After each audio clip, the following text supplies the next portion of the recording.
Vamos a escuchar lo que decía el intendente de la ciudad de Nueva Italia, Osvaldo Krause. Él dice que la ciudad cuenta con 3 ambulancias, pero que funcionan, por supuesto, pero que no pueden mantener una ambulancia de forma fija en el centro de salud porque esto podría generar problemas en las compañías.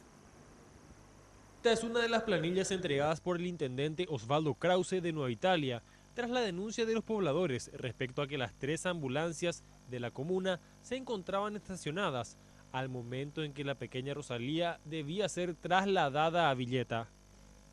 Llevó una parturienta a las 8:10 acá en Nueva Italia al centro de salud número 5 del hospital. Y a la vuelta, cuando estaba allí por Villeta, sucedió lo que todo el mundo sabe, ¿verdad? O sea que lastimosamente 20 minutos antes de si llegaba podía socorrerle también.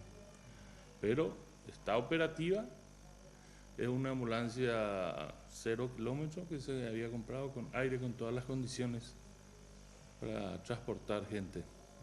Mencionó que el Consejo solo recibe 18 millones de guaraníes por mes y que el último pago fue realizado en enero del 2017, pero correspondía a mayo del año pasado. Estamos 8 meses atrás y la gente no espera, ¿verdad? Tienen que cobrar su sueldo.